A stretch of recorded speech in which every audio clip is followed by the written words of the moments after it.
பெருங்கற்காலம். தென்னிந்தியாவின் இரும்பு காலம் ஏன் பெருங்கற்காலம் என்று அழைக்கப்படுகிறது? அதற்கு காரணம் உண்டா? உண்டு.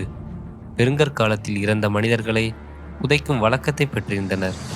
புதைத்த இடத்தை அடையாளப்படுத்துவதற்கு பெரிய கற்களை நேர்த்தியான வடிவியல் வடிவங்களில் அமைத்தனர். அவற்றுள் ஒன்றுதான் கல்வெட்டங்கள்.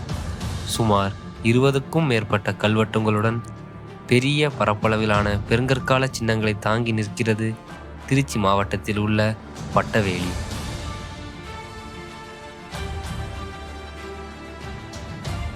2 முதல் 26 மீட்டர் வரையிலான விட்டத்தில் 20க்கும் மேற்பட்ட கல்வெட்டங்கள் பரவி காணப்படுகின்றன.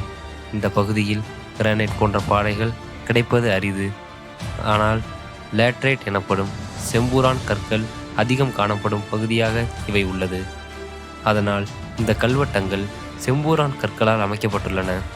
இந்த கல்வெட்டங்களின் மத்தியில் கற்பலகைகளை சதுர வடிவில் ஸ்வஸ்தி வடிவில் அமைத்து அதனை ஒரு அறை போன்று மாற்றி அதனுள் இறந்தவர்களை புதைத்துள்ளனர்.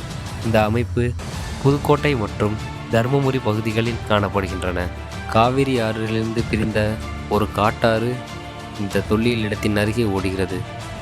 அது இந்த பகுதியில் ஒரு நாகரிகம் உருவாவதற்கு அடித்தளமாக அமைந்திருக்கலாம். இதுக்கு முன்னாடி நம்ம கல்வெட்டை இருந்த இடத்துல எல்லாம் மண்ணுமே அந்த இரும்பு தாது அதிகமாக ரொம்ப ஹார்டாக இருந்துச்சு. இந்த இடத்துல மண்ணை பாருங்கள் எவ்வளோ சாப்பிட்டா மணலாக இருக்குது. அப்படி இருக்க இந்த இடத்துல நல்ல ஒரு நீரோடை தண்ணியோட ஓட்டம் இருக்குது பகுதியாக இருந்துக்கலாம். பக்கத்துலேயே பார்த்தீங்கன்னா தண்ணியும் இருக்குது. கொஞ்சம் ஒரு நீரோட இந்த இடத்துல மக்கள் வாழ்விட பகுதியாக இருந்திருக்கலாம். இங்கு பண்டைய காலத்தில் வாழ்ந்த மக்கள் அதிகமான அளவில் வாழ்ந்தனர் என்பதற்கு அடையாளமாக இந்த கல்வெட்டங்கள் விளங்குகின்றன. இங்கு கல்வெட்டங்கள் மட்டுமின்றி முதுமக்கள் தாழிகளும் கிடைக்கின்றன. 4 ஆண்டுகளுக்கு முன்பு அங்கு நாங்கள் மேற்கொண்ட கள ஆய்வில் நாங்கள் பார்த்த 2 முதுமக்கள் தாழிகள் தற்போது உண்டா என்று பார்த்தால் கிடையாது. அவை அங்கு உள்ள மக்கள் அல்லது வேறு சில சமூக விரோதிகளால் அந்த முதுமக்கள் தாழிகள் திருடப்பட்டுள்ளது. மக்களுக்கு போதுமான விழிப்புணர்வு இல்லாததன் விளைவாக இங்கு இருக்கக்கூடிய பெருங்கற்கால சின்னங்களை சேதப்படுத்தி வந்துள்ளன. அதனால் இந்த தொல்லியல் இடமானது சிறிது சேதப்பட்டு காணப்படுகின்றன.